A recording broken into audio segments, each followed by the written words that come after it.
La Iglesia Cristiana Embajadores del Rey te invita a nuestras reuniones los días viernes 5:30 de la mañana, Alborada, los domingos 8 de la mañana, servicios para toda la familia. Usted es el hijo, la hija amada de Dios, en quien Dios tiene ¿qué? Complacencia.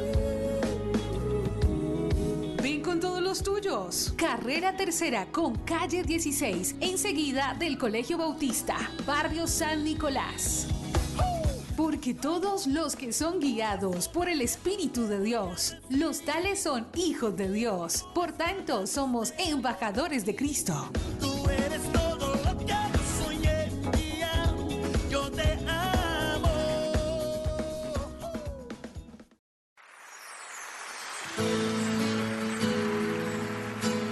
La Iglesia Cristiana Embajadores del Rey presenta un mensaje inspirado en la palabra del Señor que saciará tu ser.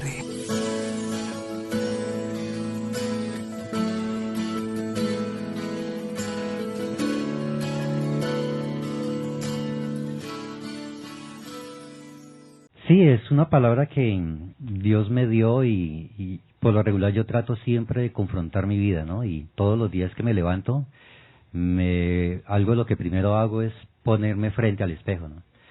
Y como digo yo, bueno, si no hay alguien que me anime, yo mismo me animo.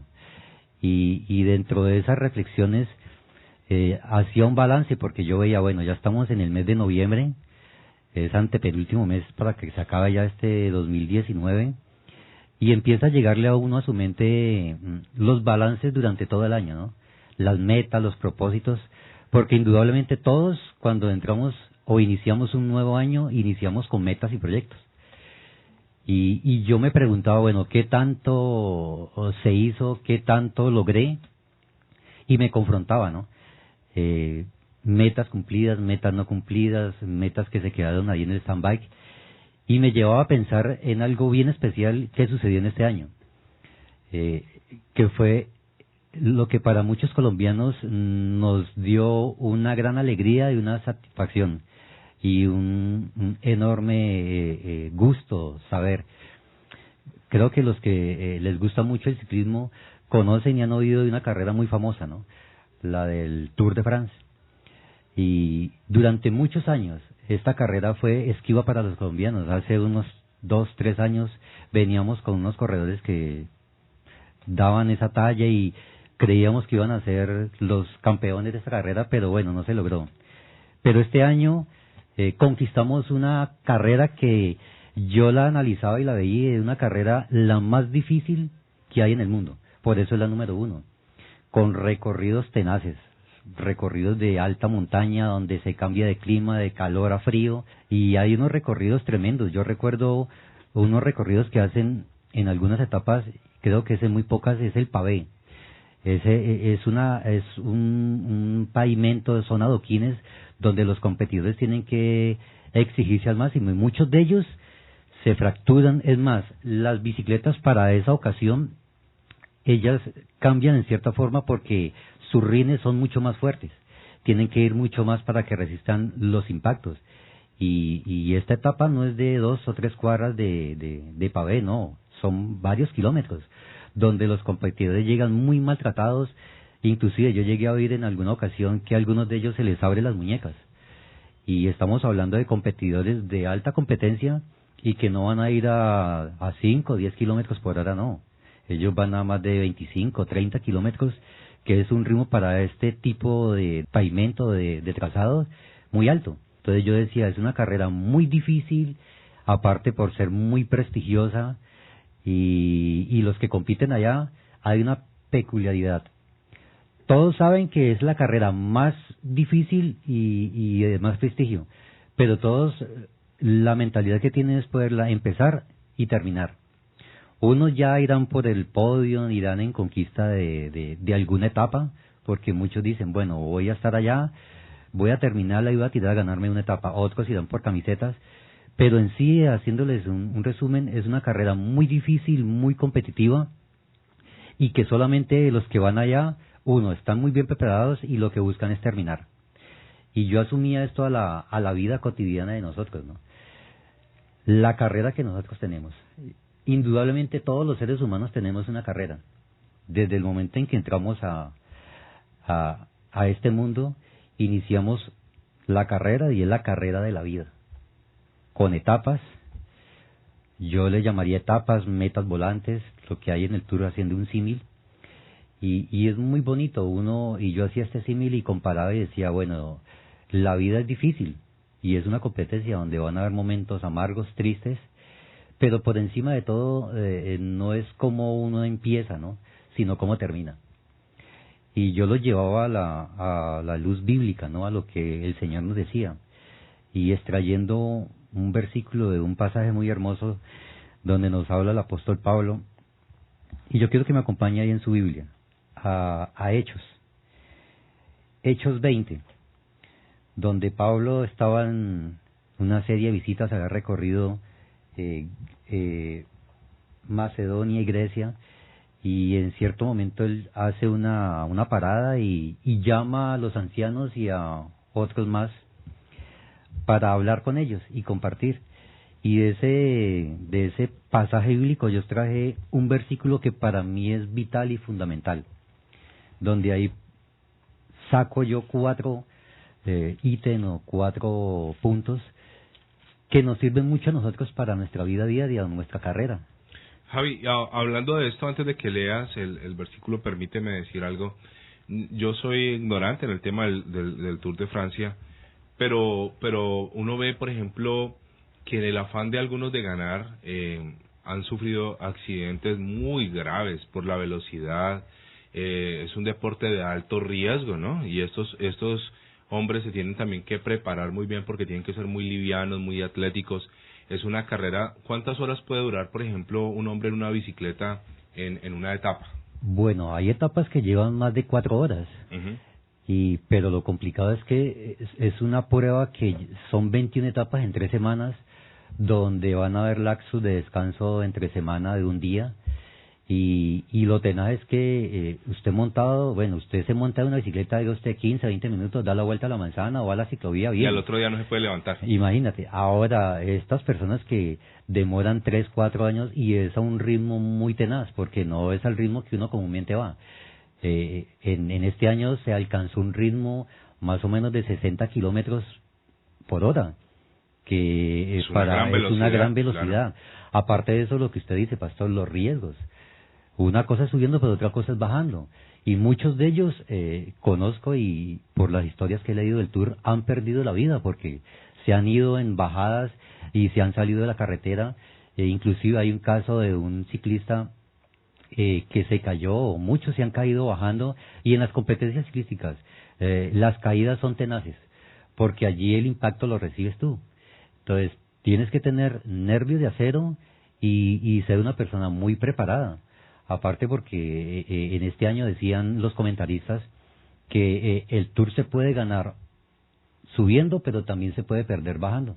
Entonces usted puede subir muy bien, pero si usted baja con miedo, llega otro que es más osado, más aventajado y que maneja muy bien los descensos y te puede ganar un Tour. Entonces te puede quitar la camiseta, sea de líder o sea cualquier tipo de camiseta. Entonces, porque todos tienen hambre de ganar, ¿no? Sí, todos tienen. Ajá. Aparte porque, como te digo, muchos van con un objetivo, ¿no? El objetivo primordial es terminarla, pero otros van por otros más objetivos, porque son capos de escuadra, porque su patrocinador les exige, ¿no?, estar en constante, que los estén reconociendo. Entonces van por un objetivo que es lograr figurar, y dentro de esa figuración arriesgan, ¿no? Y ellos arriesgan y es al máximo. Aparte porque pues ellos se preparan muy bien, y algo que acotar, mire que nuestro campeón Egan Bernal, él iba a competir en el Giro de Italia, pero no pudo porque se accidentó, se fracturó la clavícula precisamente en una competencia, entonces no pudo hacer el Giro y se fue para el Tour. Y en el Tour mire lo que resultó. Entonces es una competencia muy tenaz, donde los competidores son muy agresivos y donde tú tienes que estar preparado a pasar todas las vicisitudes que suelen llegar en una competencia como esta. Ahora, extra micrófono, Javi, me decías que para el ciclista, sí, obviamente ellos quieren ganar, pero para ellos es un gran privilegio terminar. O sea, ellos dicen, bueno, tal vez yo no sea ganador, pero mi meta es terminar. ¿Por qué? Por lo mismo que le decía, pastor, por lo difícil, porque es la carrera número 1 en el mundo. Y aparte de eso, por la exigencia que tiene, ¿no? Usted ve corredores que ya, creo que un corredor veterano que compitió hasta hace algunos años, llegó 37, 38 años, y él se sentía orgulloso. No importa llegar de último, pero él decía, mi meta es cumplir y terminar. Y los muchachos que entran, los que llegan por primera vez a un tour, la meta de ellos es terminar. Porque por lo regular a muchos los descabezan o pierden o se accidentan o por clasificación se tienen que retirar porque quedan muy distantes. Entonces, algo de admirar es que todos, el objetivo es terminarla. Ya de ahí más allá, mirar qué consiguen. Si son etapas, figuración, si son camisetas que dan reconocimiento al equipo, pero sí, el objetivo primordial es terminarla porque es un esfuerzo máximo. Ahora, yo vi una imagen, creo que no es del Tour de France, pero vi una imagen de un ciclista que tuvo una situación con su bicicleta y el carro no llegaba y él cargaba su bicicleta y se agarraba a llorar porque no llegaba la asistencia. Sí. O sea, es como un afán de ellos de no puedo quedarme aquí, lo intentan, se caen, se paran, de nuevo siguen, o sea, es gente muy determinada, ¿no? Sí, eso fue en los campeonatos mundiales donde un ciclista colombiano fue muy tenaz y uno se mete en el cuento y a uno le da como ese dolor, esa tristeza, porque él quería, primero de todo, representar bien al país, llegar de una buena posición, y al ver tremenda frustración que se pinchó, pasaban los carros, nadie le ayudaba. Entonces eso fue tenaz y ver las lágrimas y en cierta forma uno se conmueve, ¿no? Porque es el deseo de un muchacho de superarse y de salir adelante, ¿no? De poner muy en alto el país por el cual está representando, pero también un logro personal, ¿no? De poder llegar ahí en el pelotón, de poder estar con los de cabeza de área y por lo menos competirle y hacerles esa contrafuerza en la meta.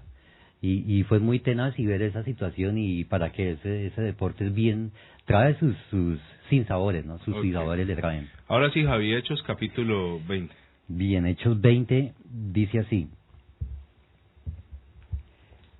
pero ninguna cosa hago caso, ni estimo preciosa mi vida, para mí mismo, con tal de que acabe mi carrera con gozo, y el ministerio que recibí del Señor Jesús, para dar testimonio del Evangelio y de la gracia de Dios.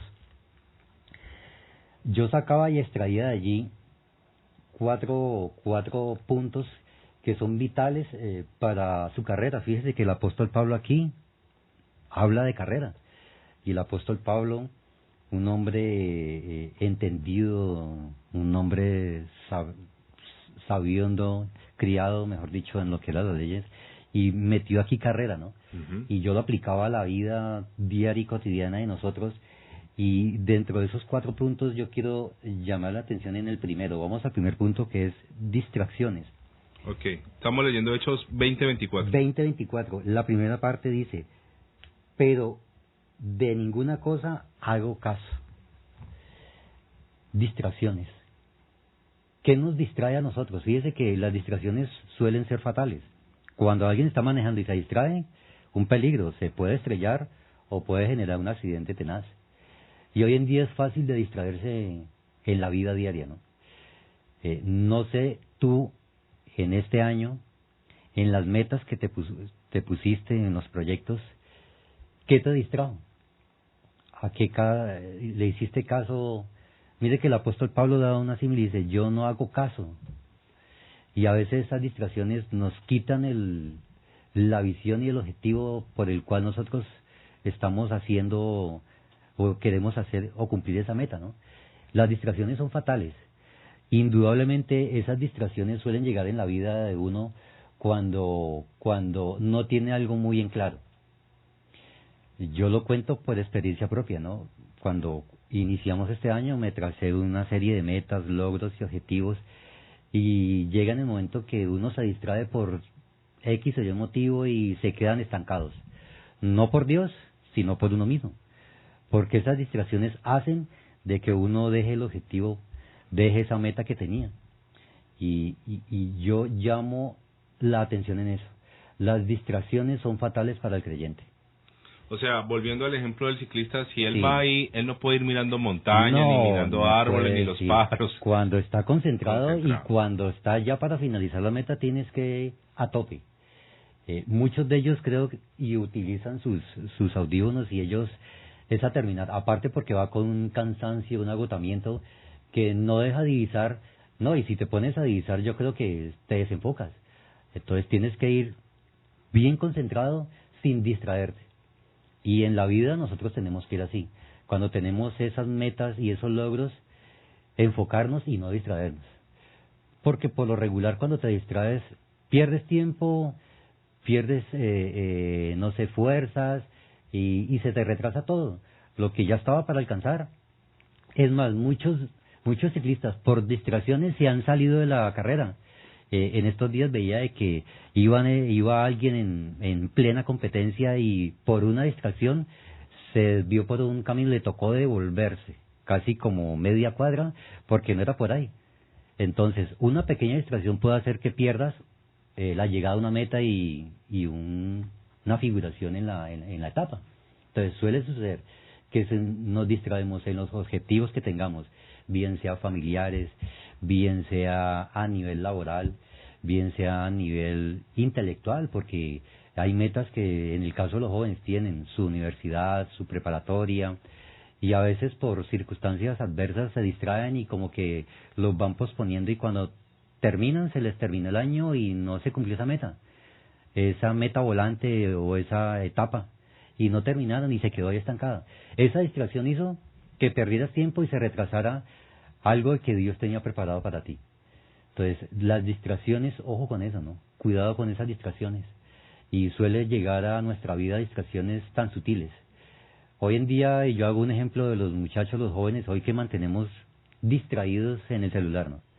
Y yo he visto gente que anda en el celular caminando y se han caído por una distracción tan tenaz, ¿no? Y eso es un punto que yo resalto mucho. Las distracciones retrasan nuestro crecimiento en el área laboral, en el área familiar, pero más que todo en el área espiritual, ¿no? Esas distracciones que a veces el enemigo y el mundo, ¿no? El sistema del mundo nos distraen de un objetivo, de una carrera primordial. Recuerde que hay una carrera que es la primordial. De resto son etapas y metas que nosotros cumplimos en el transcurrir de nuestra vida. Bien, vamos al segundo punto. Y lo tenemos ahí en el mismo versículo. Dice, menospreciando nuestra vida. El apóstol Pablo dice esto: ni estimo preciosa mi vida para mí mismo. ¿Sabe que Pablo tenía mucho de qué enorgullecerse? Pablo, que había crecido a los lados de Gamaliel, que fue uno de los maestros. Pablo dice el fariseo de fariseos, ¿no? Estudiado en la ley, entendido y sabido. Y en algún momento dijo esto: esto lo tomo como nada. ¿Todo por qué? Por conocer y por aprender del Evangelio. Conocer al Señor y aprender más del Evangelio. ¿Sabe que Pablo menospreció todo ese conocimiento que tenía por seguir al Señor? Y aquí hay que tener cuidado, ¿no? Cuando yo digo menospreciar es no tener en poco lo que el Señor ha puesto en nuestras vidas. Dios ha puesto en nosotros talentos, ha puesto en nosotros habilidades, ha puesto muchas cosas valiosas y a veces las menospreciamos. O también puede ser al contrario. A veces tomamos tanto valor eso que menospreciamos lo que el Señor quiere para nosotros. Y eso hay que manejarlo muy bien porque hay que tener un sentido de equilibrio muy, muy bien. Yo sé que en nuestra vida y en especial de los jóvenes quieren ser algo en la vida, ¿no? Ser excelentes profesionales y eso está bien. Que te capacites, que te prepares, que estudies. Sé que hay muchas cosas por conseguir, tu empresa, tu negocio, acrecentarlo y ganarlo. Pero a veces le damos más valor y le tomamos más valor a eso que a lo que Dios tiene para nosotros, que es nuestra comunión diaria, el crecer. Yo soy uno de los convencidos de que una de las preguntas, y para mí creo que es la esencial, la que Dios nos va a hacer cuando lleguemos allá al reino de los cielos. No nos va a decir qué tanto aprendiste en la universidad, cuántos magíster o cuántos PH hiciste, o cuánto dinero o cuánto hiciste para la gente. Yo creo que esa será una pregunta secundaria. La pregunta primordial, la que nos dirá Dios, y creo yo muy seguro, es ¿qué tanto te pareces a mí? ¿Qué tanto te pareces al Señor? Y a veces nos hace falta más meternos con el Señor, meternos más con Él, y le damos más valor a las cosas pasajeras y efímeras. La Biblia dice que el mundo y sus deseos pasan, pero el que hace la voluntad de Dios permanece. Y a veces como que tomamos más, digo, en experiencia propia, más las cosas del mundo, de lo que nos ofrece, ¿no? El trabajo nos ocupa mucho, la familia, y vamos dejando de lado el tiempo de Dios, como que le vamos dando más el tiempo a Dios y más a las cosas de allá afuera, y menospreciamos lo que Dios tiene para nosotros. El apóstol Pablo nos da un ejemplo y nos dice, mire, yo menosprecio todo eso, pero sí recalco que para mí lo mejor es el conocimiento del Señor y del Evangelio. Y él pone por prioridad eso. Menospreció toda su teología, todo lo que aprendió, y dice, para mí hay mayor valor el conocer más de Dios, el estar más cerca de mi Señor y de su Evangelio, y de conocerlo, que todo lo que he tenido. Y a veces... sí. Y precisamente, Javi, Pablo tenía mucho por menospreciar. Sí. O sea, tú lo acabas de decir, era un hombre que intelectualmente estaba muy preparado, de una gran familia, prestigioso. O sea, cuando él dice que él menospreció, realmente sí menospreció mucho. Y el mayor ejemplo lo tenemos en nuestro Señor. Fíjese que el Señor Jesús menospreció su vida en el cielo y bajó aquí a la tierra. Es decir, dejó toda esa comodidad allá arriba y bajó aquí a la tierra para estar aquí con nosotros, para enseñarnos, para guiarnos y para regalarnos lo que fue la salvación. Entonces, mire, él menospreció todo eso allá, pero vamos a ver de que lo que logró fue mayor. Yo siempre he dicho, y en algún momento usted nos compartía, pastor, en uno de sus mensajes, que hubo un lema de un gran técnico, decía que el perder es ganar. Y fíjese que aparentemente el Señor perdía viniendo aquí a la tierra, ¿no? Y muchos hoy en día, intelectuales, y dicen que el Señor perdió al dejarse crucificar. Lo que no entienden es que detrás de esa crucifixión hay un secreto, y es la mayor, yo digo, la mayor bendición que tiene el ser humano. El objetivo primordial es eso. Y fíjese que el Señor nos da ese ejemplo. Y el apóstol Pablo también. Y muchos hombres en la Biblia menospreciaron sus vidas por aprender, por conocer más de Dios y por estar cerca del Maestro, como digo. Muy bien, excelente, Javi. Punto número 3. Punto número 3 dice gozo. Dice el apóstol Pablo ahí mismo, con tal de que acabe mi carrera con gozo.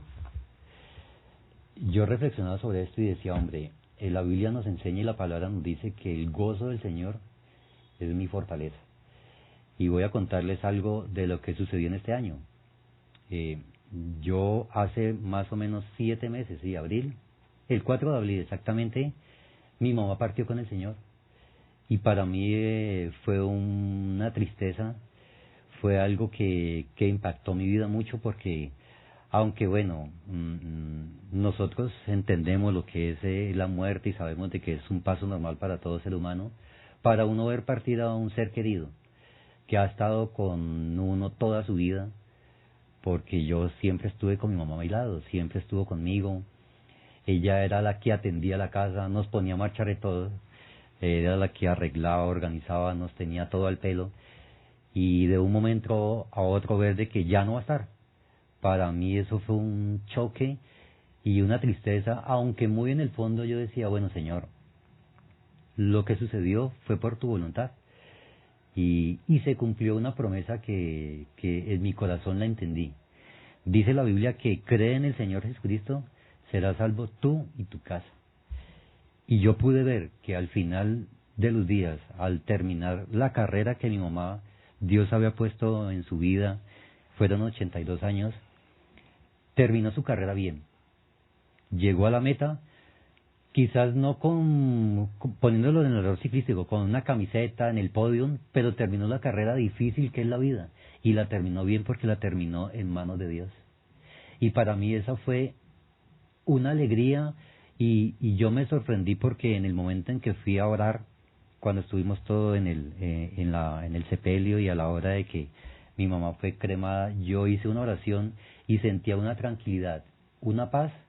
Ahí entendí lo que es el gozo, porque el gozo es tener esa tranquilidad tener esa esperanza, esa alegría, y pude ver el contraste de mi familia y el contraste mío. Y ahí es donde yo entendí que el gozo del Señor es lo que lo fortalece a uno en los momentos difíciles. Y saber de que, no sé usted oyente, donde usted esté, lo que haya sucedido en este año. Indudablemente la Biblia nos dice y el Señor nos dice que en el mundo vamos a tener aflicciones. Quizás la pérdida de un ser querido, quizás la ruptura de un hogar, de una familia, un esposo que se fue, unos hijos que cayeron en la droga. Es un dolor tremendo que quizás te ha quitado el gozo, la alegría, que te tiene opacado y empañado un horizonte que tú lo veías bien, pero que ahora lo ves triste, sin alegría y sin gozo. Y déjeme decirte que algo de lo que no debes de perder es el gozo. ¿Sabía usted que una persona que tiene gozo, su sistema inmune está bien? Y esas personas pocos se enferman. Esas personas no mantienen enfermas porque hay algo dentro de ellos que las hace vivir. Y yo siempre he dicho que es el gozo del Señor. Y más para nosotros los que somos creyentes, los que estamos en esta carrera de la fe. Yo digo estas palabras: nada me puede quitar el gozo y la alegría. Ninguna noticia, por muy funesta que sea, debe echarme al traste mis sueños, mis proyectos, mis metas, y debe bajonearme. La Biblia me dice que la mayor alegría que debemos de tener es saber de que nuestra salvación está allí. Mire, perder el gozo de la salvación es, yo creo que decir es perderlo todo y es tirarse al olvido. Y recuerda esto siempre, cada vez que llegue un momento difícil, porque en la carrera de la vida va a llegar momentos difíciles, aflicciones, tristezas. El mismo David decía en el Salmo 23, aunque ande por un valle de sombra y de muerte, no temeré mal alguno. No tema. Dios lo va a sacar, usted va a salir de ese momento triste, de aflicción, pero crea de que el gozo del Señor lo va a fortalecer para enfrentar cualquier situación. Yo afronté esta situación porque era acomodarme a una situación de llegar y ver mi casa y no tener a mi mamita. No tenerla allí, que era la que me atendía, me tenía todo el día. Era la general de mi casa. Todo funcionaba. Pero nos tocó reacomodarnos, porque yo ahora estoy con mi papá y éramos los tres. Reacomodarnos a un estilo de vida donde ya estamos mi papá y yo, y vamos para adelante. Con alegría y con gozo de saber de que mi mamita ya está con el Señor. Y que nosotros en algún momento de nuestra eternidad vamos a estar allá compartiendo. Entonces, importante no perder ese gozo. Usted que es creyente, amigo, no pierda ese gozo. Aférrese, porque ese gozo es lo que lo va a sacar a usted adelante en cualquier situación, sea financiera, sea emocional, aún inclusive en tu misma salud. Dice que las personas que son gozosas, alegres, se sanan y se recuperan mucho más rápido. Yo oía de una terapia que hacen en un hospital en los Estados Unidos, donde a los niños que tienen cáncer les llevan payasos. Y a través de esta terapia dice que los niños se gozan, se alegran, y los que están bajo esta terapia se recuperan mucho más rápido que los que no pasan por esto. Entonces, ojo, el gozo es primordial para el creyente. Mientras que usted esté en la carrera de la vida, mantenga esa alegría, ese gozo. Y cuando yo hablo de un gozo, no es de estarse riendo a carcajadas todo el día, no. Y yo me imagino al Señor Jesús, el gozo que Él tenía, esa sonrisa apacible que daba tranquilidad y serenidad a las personas. Al que venía en angustia, a la que venía con flujo de sangre, al que venía con lepra, yo creo que veían su rostro y veían esa sonrisa tan amena, y ellos, no sé, impactaba tanto que se acercaban y querían que Jesús hiciera algo, porque sabían que Él tenía esa solución. Y es lo que nosotros debemos siempre tratar de tener en nuestra mente, ¿no? El gozo, pero sobre todo ese rostro del Señor Jesús, la alegría y la tranquilidad que da, y el contar de que está en nuestras vidas, y que nosotros teniendo esto y haciéndolo parte de nuestras vidas, ese gozo, yo creo que podemos enfrentar la vida mucho más y salir adelante en cualquier situación que pase. Excelente, Javi. Punto número 4. De ahí mismo estamos leyendo Hechos 20:24. Hechos 20:24. Uh-huh. El último está aquí en la parte C, D, dice: y el ministerio que recibí del Señor Jesús para dar testimonio del Evangelio y de la gracia de Dios. Legado o encomienda. Fíjese que el apóstol Pablo recibió una encomienda. Yo digo, nosotros hemos recibido una encomienda y debemos de dejar un legado, ¿no? El Señor Jesús dice, id y predicad el Evangelio. A muchos se le ha vuelto la gran sugerencia, ¿no? No es la gran comisión, sino la gran sugerencia. Y no, la verdad es que tenemos una encomienda que hacer. Tu testimonio es vital. Quizás tú digas, ¿cómo puedo testificar? Hombre, en la forma en que tú hablas, te comportas, en la forma en que tú te expresas, en la forma en que tú tratas a las demás personas.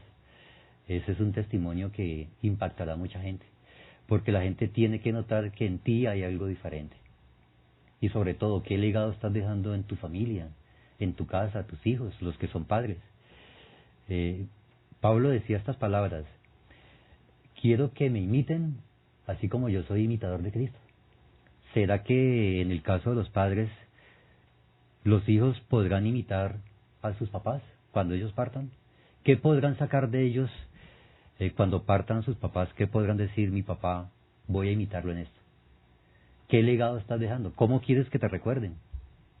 Y el apóstol Pablo hace recalco aquí, ¿no? Y sobre todo dice, me gusta lo que dice aquí, para dar testimonio del Evangelio. Pablo entendió que era un servidor. Cuando el Señor lo llama, entendió que venía a servir, a dar. Y algo de lo que el pastor daba ahora se refería acerca de mí, es el servicio, y algo de lo que yo he entendido es la labor del servicio debe ser una constante en cada creyente. Siempre he creído que las personas con servicio, Dios les abre las puertas y son de gran estima. Y Pablo entendió esto. Mire, a pesar de que Pablo pasó por diversas dificultades, entendió que el servicio en la labor que Dios le había encomendado y de dar testimonio del Evangelio fue primordial. A tal punto que dejó un legado y dejó discípulos o dejó personas que lo imitaron. Me gusta porque Pablo dejó discípulos como Timoteo, que fue el que le siguió, y Timoteo, un hombre de la fe, y muchos más que a Pablo enseñó.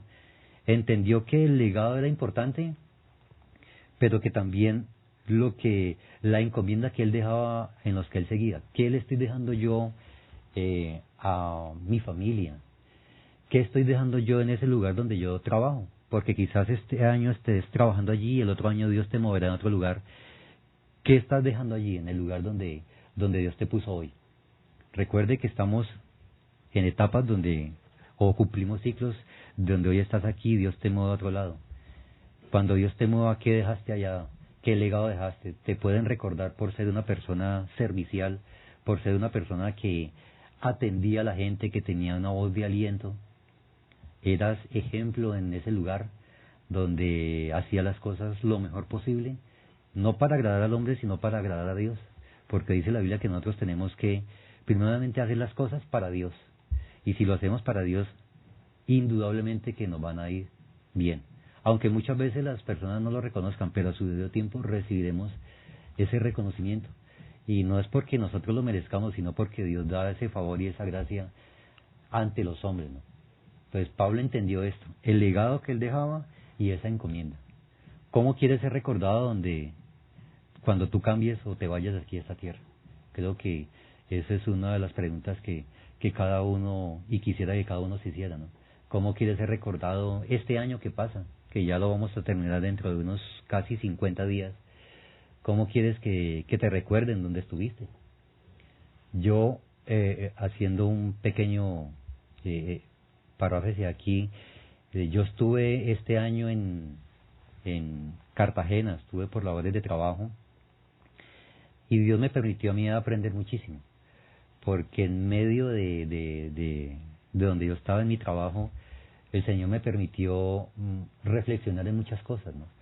Y comprender de que había cosas que tenía que cambiar, y dentro de eso era qué era lo que estaba haciendo yo, qué legado estaba dejando y en qué verdaderamente estaba encomendando y a quién iba a encomendar, ¿no? Y algo de lo que puedo decir es que allá donde estuve hice un aporte que yo sé que el Señor, primero de todo, me recompensó a mí, pero fue muy valioso donde estuve. Y yo sé que lo que dejé allí a su debido tiempo dará fruto.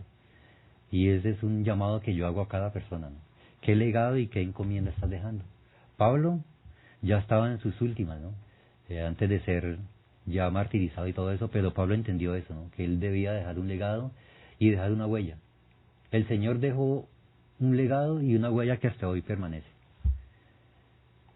Yo sé que no vamos a igualar lo del Señor, pero sí le digo que podemos impactar en el lugar donde estemos, en el lugar donde Dios nos ponga. Podemos impactar un barrio, podemos impactar una familia, podemos impactar unos amigos que nos conocen y que nosotros ven algo diferente.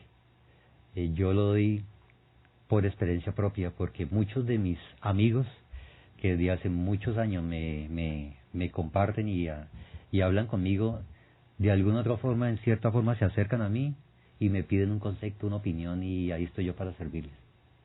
Entonces eso es importantísimo, ¿no? Para concluir, yo quiero dejarles esto que escribí aquí en mi nota de apuntes, y es la siguiente. Indudablemente todos tenemos una carrera que se llama la vida, con metas o etapas que se terminan y empiezan. Pero por encima de todo esto está lo que hayamos hecho con nuestra vida y el Señor en ella.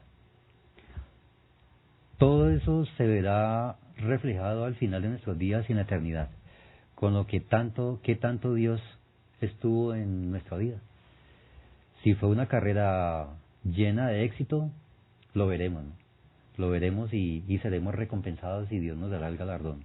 De igual manera, yo invito a las personas, a los que nos escuchan por primera vez o que de pronto sintonizaron el dial y no tienen bien claro lo que es la carrera de la vida y saber del lugar en que debe estar, porque hay etapas cruciales de nuestra vida, ¿no? Y una de esas es reconocer a nuestro Señor como nuestro Salvador y Señor. Y si tú no has hecho esa oración de fe, yo quiero que allí donde tú te encuentras, no importa la circunstancia, la situación que estés pasando, como te dije, estamos en una carrera desde el momento en que entramos a este mundo. Es una carrera que va a haber por etapas, metas, logros no cumplidos, no sé tú. En el momento en que tú estés, necesitas reflexionar y reconocer que necesitas a Dios en tu vida. Y yo quisiera que allí oraras conmigo una corta oración. Señor Jesús, reconozco que te necesito en la carrera de mi vida. Creo que tú eres mi Señor y mi Salvador. Creo que tú hace más de 2000 años moriste por mí. Creo que estás sentado a la diestra del Padre y que estás intercediendo por mí. Que desde ahora soy tu hijo y que desde ahora me enseñarás a correr mi carrera. Esa carrera que tú quieres que yo la corra con objetivos, con metas claras, pero por encima de todo, primero de todo, creyendo en ti y amándote. Te doy gracias, Señor, por recibirme como tu hijo y te recibo como mi único y suficiente Salvador. En el nombre de Cristo Jesús. Amén y amén. Hoy puedo danzar con libertad. La Iglesia Cristiana Embajadores del Rey te invita a nuestras reuniones los días viernes 5:30 de la mañana, Alborada, los domingos 8 de la mañana, servicios para toda la familia. Usted es el hijo, la hija amada de Dios, en quien Dios tiene ¿qué? Complacencia. Ven con todos los tuyos. Carrera Tercera con calle 16, enseguida del Colegio Bautista, barrio San Nicolás. Porque todos los que son guiados por el Espíritu de Dios, los tales son hijos de Dios. Por tanto, somos embajadores de Cristo. Tú eres todo lo que yo soñé y yo te amo.